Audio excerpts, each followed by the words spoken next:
Hello everyone, welcome to the selection classes. तो एक question दे रखा है mod x minus three mod y plus four equals to 12। तो इसके कितने इंटीजर पेयर आपसे पूछे गए हैं कि कितने पॉसिबल सॉल्यूशंस हैं। तो यदि हम थोड़ा सा इसको गौर करना चाहेंगे तो आप ये समझ के चलो कि आपके पास दो नंबर हैं a इंटू बी और इनका प्रोडक्ट 12 लाना है। ये बात समझ में आ गई। अब प्रोडक्ट 12 को दो नंबर में कैसे स्प्लिट कर सकते हो? आप इसको लिख सकते हो 1 into 12, 2 into 6, 3 into 4 and vice versa, फिर उल्टा हो जाएगा। ठीक है।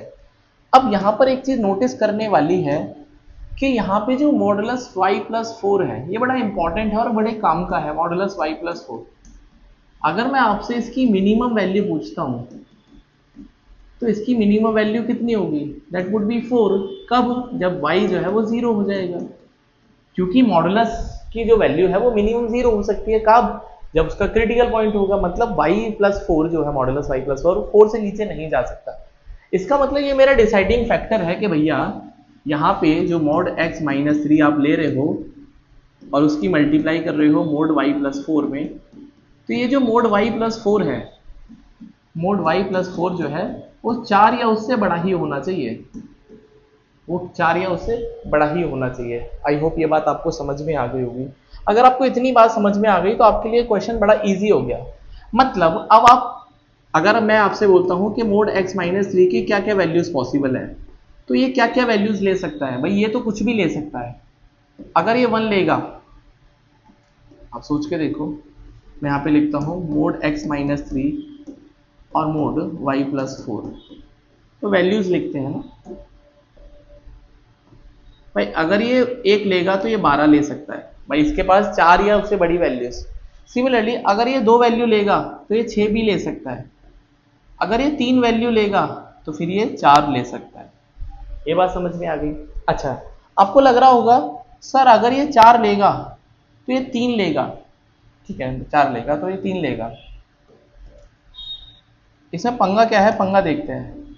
सिमिलरली अगर ये 6 लेगा तो ये दो भी ले सकता है, और अगर ये वन लेगा तो ये 12, अगर ये 12 लेगा तो ये वन ले सकता है। अब यहाँ पे बाउंडेशन क्या है, बाउंडेशन देखते हैं।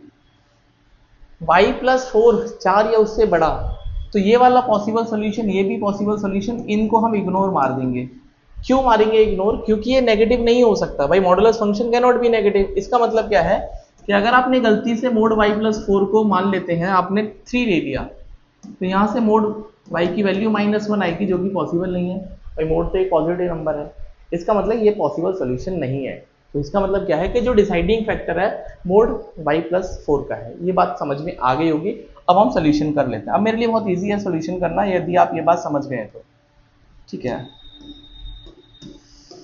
देखो अब करना क्या है भाई, यहाँ पे इन तीनों को ही हमको वैल्यूज लेनी है।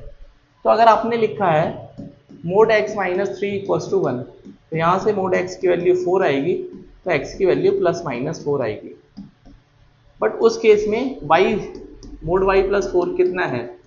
दैट इज ए 12 है। तो यहाँ से मोड y की वैल्यू 8 आएगी, तो y की वैल्यू प्लस माइनस 8 आएगी। ठीक है, तो ये आपको एक सॉल्यूशन या पेयर मिल गया। सिमिलरली पहला। दूसरा, आप इसको 2 ले सकते हैं। अगर मोड x माइनस थ्री की वैल्यू 2 हो गई तो मोड x की वैल्यू 5 हो जाएगी, तो यहाँ से x की वैल्यू प्लस माइनस 5 हो जाएगी। x की वैल्यू प्लस माइनस 5 हो जाएगी।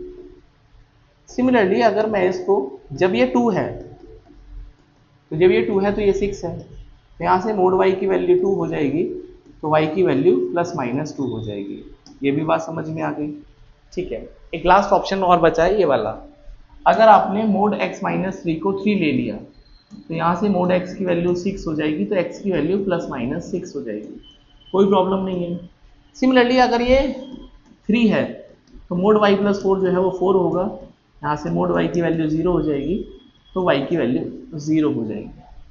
Hopefully it is clear. अब आपको नंबर ऑफ पेयर्स पूछा है, बड़ा आसान सा क्वेश्चन हो गया है। अब मैं आपको पेयर बता देता हूँ कितने कितने। ठीक है, आप ध्यान से देखना कैसे कैसे पेयर हुआ।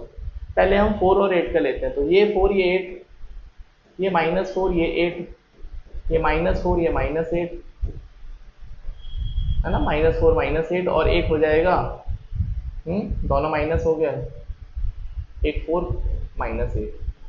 मतलब एक नंबर पे 4 पेयर है, एक नंबर पे 4। इसका मतलब 4 पेयर यहाँ पे पॉसिबल है और 4 पेयर यहाँ पे पॉसिबल है। कितने हो गए? 8 हो गए। अब थोड़ा दिमाग लगाओगे, बोलोगे सर 4 यहाँ पे हो जाएंगे, यहाँ पे 4 नहीं होंगे, यहाँ पे 2 ही होंगे। क्यों? क्योंकि यहाँ पे x या तो 6 होगा या 0 होगा, या तो -6 होगा 0 होगा। तो इस केस में आपके पास 2 पेयर पॉसिबल है। तो टोटल कितने पेयर्स हो गए? टोटल कितने पेयर्स हो गए? 4 + 4 8, 8 और 2 10। तो 10 is the right answer of this question. Hopefully आपको ये बात समझ में आई होगी। अगर आपको ये बात समझ में आई है तो मैं आपको एक असाइनमेंट क्वेश्चन देता हूँ, उसका आंसर आप मुझे कमेंट करके बताना। क्वेश्चन बड़ा सिंपल सा है कि mod x - 2 into mod y + 3 equals to, हम इसको 6 ले लेते हैं। तो क्वेश्चन ये है, find number of integer pairs x, y। तो ये आपका होमवर्क है, आप इसका आंसर मुझे कमेंट करके बताना। और जो हमारी डेली PYQ सीरीज चल रही है कैट 2024 के लिए, आप जरूर से उसको सब्सक्राइब करिए, चैनल को सब्सक्राइब करिए, वीडियोस को फॉलो करिए, शेयर भी करिए अपने दोस्तों के बीच में। तो मिलते हैं नेक्स्ट वीडियो में एक और नए कंसेप्ट के साथ में। टिल देन अपना ध्यान रखिए, पढ़ते रहिए, and see you in the next video.